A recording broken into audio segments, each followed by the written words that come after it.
Hello, welcome to the YouTube channel. Today I want to talk about why streaming isn't profitable. And we've heard about it so much in recent months about streaming not being profitable. And what does it actually mean? As my hair gets all out of place. So streaming not being profitable is something that a lot of streaming companies are starting to realize.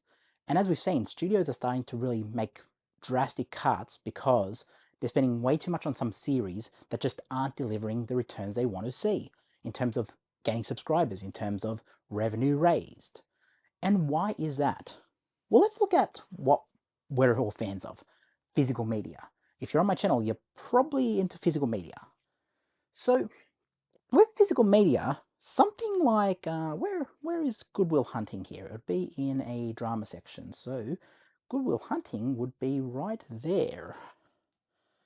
So let's pull out Good Will Hunting, because I'm going to have to reference it during this. So Good Will Hunting, for example, Matt Damon has talked in the past, as I did in a previous episode, he talked about, and this is on Good Ones, he did an episode of Hot Ones. He talked about Good Will Hunting could not be made today because there's just not enough return there. Like, it was an experimental movie, or not experimental, I mean, it has Robin Williams, but like, you know, it's a bit of a niche movie. It's not like what you'd see in a blockbuster. It's not like a Titanic. It's not like an Interstellar. It's not like one of those movies. This is a bit more like, yeah, gets you thought-provoking, but it's not one of those blockbusters. I wouldn't say, oh, this is a blockbuster movie, biggest movie of the summer or whatever. It was a good movie. But where that movie made a lot of its revenue was from home release, DVD, VHS back in the day. If it had not had that, it may not have been profitable at all. Like, I don't think Good Will Hunting made all that much at the box office. I mean, I'm sure it had a good chunk of change when it was at the box office, but it made a lot more during home video release. And that is the same for something like, where is it? Let me just have a look. I'm going to find it. Where is it? There it is. Shawshank Redemption as well was a movie that bombed at the box office, but when it came to VHS in 95, it blew everything away, and it was like the highest grossing rental of 1995. So, why am I telling you this? We're talking about streaming after all. These are physical media releases. Well, they were profitable. When they came to Blu-ray, when they came to DVD, when they came to VHS, they were profitable. And why is that? Because people went out and they were like, yeah, you know what? I want to watch I want to watch Shawshank. I want to go out to Blockbuster, rent that movie, give my $5, whatever it was for overnight rental. I'll give my $5, I'll have that movie overnight, and I'll watch that movie. These days it's at your fingertips, and you have to choose between 1,000 other different things. And also, this is the thing with streaming at the moment. There is just so much of it that people don't necessarily see anything as special anymore. I mean, back when it first started, like, there are still series on Netflix and so on that people will say, yeah, I'm waiting for that. I'm waiting for The Boys season 4. I'm waiting for Stranger Things season 5. I'm waiting for this, that. There are people will have those in their calendar. They'll be like, yeah, I want to watch that when it comes out. I want to watch that one. But I mean, people are not going to run out and watch that one with The Rock. I mean, it did really well, but it's like, what was it, Red something? It was about like the egg or something. But yeah, it's like, they are going to feel that like that, oh, I have to see that one. That is, I'm waiting on that, I have to watch it. When it comes out, I have to watch it. They'll be like, yeah, if I have some time, I might watch it. Ricky Stenicki was a good example of like a really good movie that it did better on streaming. Like, don't get me wrong, they put it on streaming and it did really well. I think it was also released at the box office for a little bit, because Amazon does see some potential in the box office. But Ricky Stenicki is a really good movie that is on digital, but if that was put on Blu-ray, that would sell easily. Like, that is something that people would want to own because it is a good movie, and people want to own good movies. See, the reason streaming isn't profitable is that they have changed something that wasn't broken to begin with. And it's the same thing that Microsoft is doing with gaming at the moment, where you have everything at your disposal. You have access to all of this on a streaming service. You don't even need this anymore. But people were paying for rentals. People were paying to own these. People were paying their hard-earned money to say, you know what? I know I got Netflix over there, but I still wanna own Good Will Hunting. I want to have that on Blu-ray so that I don't have to deal with the streamers when I want to watch this. And people don't understand it, I get it, but people were still spending money on that. People still spend money on DVD. But streaming is reliant on one subscription for that entire month. You sign up, you get it for the full month, and they have to rely on that without ads. And we'll come back to ads. So, how do they become profitable? Well, they don't. And you're seeing now some of the studios are going bust. Paramount is talking about acquisitions, like it's going to be acquired by maybe Sony. And yes, there is this up and down thing of like, will they, won't they? Will Sony buy, won't they? Who wants to buy Paramount? Like, there's all this speculation, but Paramount has to get bought out. They've spent so much on Paramount Plus and they're bleeding money at this point to the where they need to get acquired or they'll go under. That is the reality of Paramount. If you want Paramount to be here in 5 years, they're going to be under someone. They're going to be under another studio. They cannot survive on their own. And why is that? Because they put so much into Paramount Plus that it was not sustainable. It wasn't delivering the returns they expected. Because the market has become what is known as oversaturated. It has become a bubble. It has become so much, everyone's in this. You have Netflix, you have all this in there, and then you also have all these little niche streaming services in there too. Everyone's trying to get their cut out of it. Whereas, okay, if I just wanted to watch, Dawn of the Dead, where can I watch that? I would have to look through Netflix. I would have to look through Stan. I would have to look through Binge. I would have to look through everything. Netflix, Amazon. I'd probably mention Netflix twice. I'd have to go through everything. And then I'd be like, oh, okay, which one is it actually on? And then at the end of the day, if I can't find it, okay, iTunes, Apple TV. Okay, what else is there? People have become complacent of just like, I just want to watch a movie. And yes, people will be like, okay, I'm happy to spend the small minor thing monthly fee to have access to all that catalog.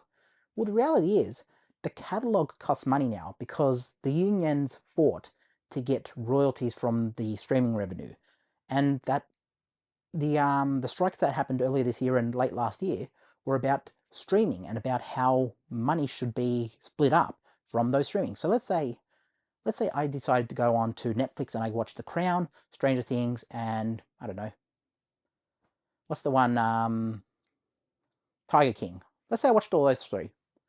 Well, let's say I got on the cheapest option, or like, let's say the cheapest option without ads. Let's say I got on the $15.99 option or $14.99, whatever it is, that HD option. Let's say I got that option on. They would have to split up $16.99 between three different things, and then, you know, they'd have to take their cut for Netflix as well.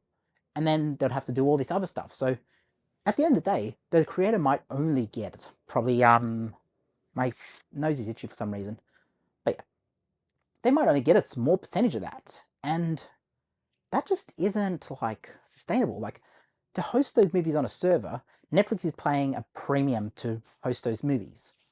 And if they're not delivering, well, you have an example of like Willow on Disney, where they just say, you know what, this isn't doing well, let's just get rid of it. And yes, I know people have said, oh, well, they're doing that a favor. Like, we don't want to watch Willow anyway. It was ass. I get it. I get it. People didn't like that, but it has a right to exist. And if you're saying, oh, well, I don't like it. Hey, you don't have to like it. But the person over there might have liked it. The person over there might have liked it. And if they can't own it, well, the movie's gone. The TV series is gone. And that's because they don't see it as profitable. Now, Netflix have found a way to make things profitable. And YouTube have been doing this for a while. Ads. And people are saying, oh, but ads, that's cable. And you also see streaming services grouped together now. I think Warner Brothers, Discovery, Disney, Amazon. I don't know if Amazon's in there. I think Netflix are in there or something. There's a few streamers coming together and saying, we're going to give you all our streaming services for like $20 or $15.99 or something. I know this is going on in America because I was watching John Campier talk about it. And he has a lot of connections over there. So I was watching a bit of that and I was like, yeah, okay, that is cable-like. That's similar to what Foxtel would have done here. But they're starting to realize that the template that they essentially said, this doesn't work, we're going to tear it down, get rid of it, we'll come up with streaming and we'll reap the revenue ourselves, ha ha ha. It turns out it's just not profitable for them. And now they're starting to say, yeah, you know that thing that we chucked away, about that thing over there that's in the garbage right now that we said we didn't want? That was actually making us money. And so what's happening? They're going back towards cable, ads, grouping together services. I'm telling you, this is what is happening with the industry. They see something that was working and went towards something that wasn't profitable in the hope that, oh, we can reap more revenue, it's direct to consumer. But at the end of the day, they were ruining their market share. And that is why something like Blu-ray will always have a place, because we don't know what's going to happen with Paramount. What happens if Sony buys Paramount and says, all the Paramount pictures and all that, Yellowstone's going to be vaulted. We're going to put it in the vault. You'll never see Yellowstone again. We'll release it at certain points, obviously. Now, obviously, Yellowstone has a Blu-ray release and DVD release. But let's say it didn't. If that was put in the vault, you would never be able to watch it again. Through legal means. So, look, what's the point of having a service, a streaming service, just for the sake of having a streaming service, if it's not making money and it's not getting the returns for what you're investing in content? This is why Blu-ray and DVD were so important, because it could subsidize that. And Disney are starting to see a little bit of that return from stuff like, where is it? Like Mandalorian. Like, look, I'll admit I'm not the biggest fan of the Mandalorian. Like, it's all right, but you know, that's on Blu-ray now. So if Disney Plus ever went up and just got rid of everything, I can still watch that if I need to. Yes, it's still in plastic because I want to collect it and I don't want to watch it yet. But yeah, that's in my collection now. They have preserved that, and also collectors are going to go out and say, yeah, I want to own a copy of that. They should give the collector market what they want while also taking care of their streaming services. And they should put ads on those streaming services. And look, I know everyone doesn't like ads, but it was profitable. And sometimes, back when we used to watch TV, back in the old days of TV, when we'd watch ads, sometimes the ads were part of the fun. Like, I remember watching Lost in 2006 and watching It's a Big Ad, it was a beer ad, I think it was Carlton Draft or something.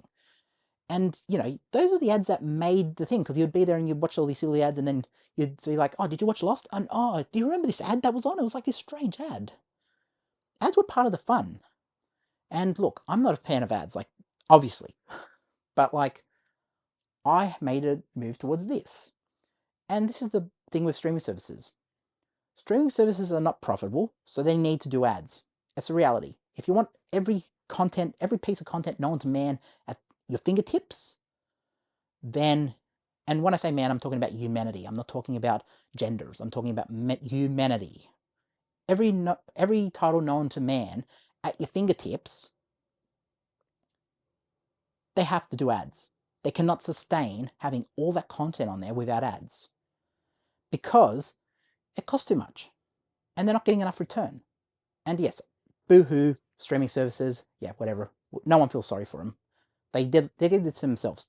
They should have just all done a deal with Netflix and said, we'll host all our content on one place, and yes, it'll become a monopoly, but so have a second streaming service, have Disney Plus and then have Netflix, and make deals on Amazon, have Amazon here or whatever, or Apple or whatever.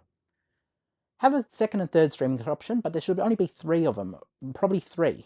And yes, it could monopolize the industry, but at the moment we have the complete opposite of that, which is everyone has a streaming service. You don't know where these things are half the time. And then half the time you get on these streaming services and it's completely overpriced and you don't want to pay that. So, I don't know, guys. I think I'm just having a rant here. So, I haven't done one of these rants in a while, so I know people have been hanging out for these rants. Tell me what you think, guys. Jump down in the comments, like, how do you feel about all the streaming services? Is it profitable? Is it not? Like, how do you see a fix to this? I believe it's just not. And also, obviously, the other big thing is that Blu-ray is way better in terms of quality than streaming. But, you know, we won't go into that because then I'll just be here all day explaining why it's better. But tell me what you think, guys. Jump down in my comments, like, subscribe, drop a comment, notify, share, super chat. I don't know. But yeah, let me know what you think, guys, because I don't do these rants often, but I have to talk about streaming because so often people say, why do you have a Blu-ray collection? You could have all that at your fingertips. You could download it all to a hard drive. And that's the other thing. I also support the industry, so I want to do official means. So I want to buy Blu-rays. And yes, everybody's done it in the past. I get it. But, like, I prefer to support the original creators, whether it's a good movie or a bad movie. People worked on these movies, and they deserve to get paid for that work. So I buy Blu-rays to support them. And honestly, streaming just isn't supporting the industry at this point. I mean, it's supporting it a little bit, but, like, the royalty checks are not what they were. And I know people are not just going to run out and start buying Blu-rays again. I know this. But hey, vinyl came back. That's all I'm going to say. That's where I'm going to end it, guys. Jump in my comments, let me know what you think. Peace.